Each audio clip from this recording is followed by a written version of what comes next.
Hello বন্ধুরা, আশা করছি সবাই ভালো আছেন। আজ আমি শীতের বিভিন্ন রকম সবজি দিয়ে একদম হালকা তেল মশলায় পাবদা মাছের পাতলা ঝোল রান্না করব। আশা করছি ভিডিওটা আপনাদের ভালো লাগবে। প্লিজ বন্ধুরা সবাই পুরো ভিডিওটা দেখবেন। প্রথমেই আমি মাছগুলো ভালো করে ভেজে নিব। আমি মাছ আগে থেকে ভালো করে ধুয়ে হলুদ লবণ দিয়ে মাখিয়ে রেখেছিলাম। বন্ধুরা, পাবদা মাছ তেলে দেওয়ার সাথে সাথে ফুটে ওঠে, সেজন্য আপনারা যখন হলুদ লবণ দিয়ে মাখাবেন তখন একটু সরিষার তেল দিয়ে মাখাবেন, তাহলে আর তেলে দিলে মাছ ফুটবে না, আমাদের গায়েও লাগবে না। তো বন্ধুরা, আমার মাছ ভাজা হয়ে গিয়েছে। এবার কড়াইয়ে দিয়ে দিব তেল।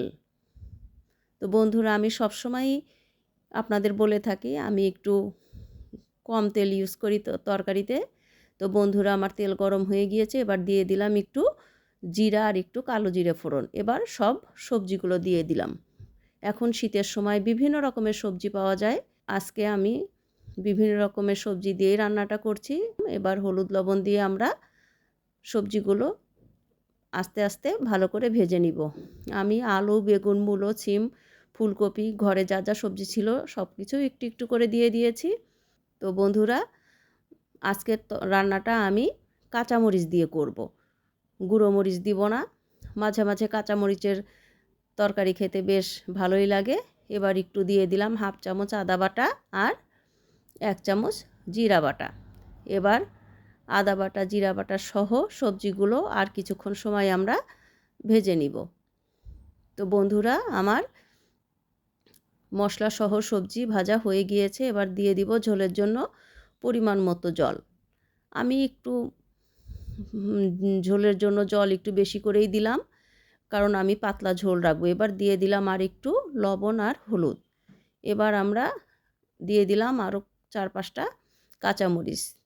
এবার কিছুক্ষণ সময়ের জন্য আমরা ঢাকা দিয়ে দিব। বন্ধুরা, আপনারা চাইলে টমেটো ইউজ করতে পারেন, কিন্তু আজকে আমি টমেটো দেইনি। আমার ঝোল ফুটে উঠেছে। এবার আমি দিয়ে দিব ভেজে রাখা মাছগুলো দিয়ে আমরা আর একটু সময় ঢাকা দিব। তো বন্ধুরা, আপনারা চাইলে ধনেপাতাও ইউজ করতে পারেন। আজকে আমি ধনেপাতাও দিব না। তো বন্ধুরা, আমার রান্না আজকের মতো কমপ্লিট। আপনারা অবশ্যই এভাবে একদিন খেয়ে দেখবেন, অনেক মজা লাগে। বন্ধুরা, আমার আজকের ভিডিওটা এ পর্যন্তই। আপনারা সবাই ভালো থাকবেন, সুস্থ থাকবেন।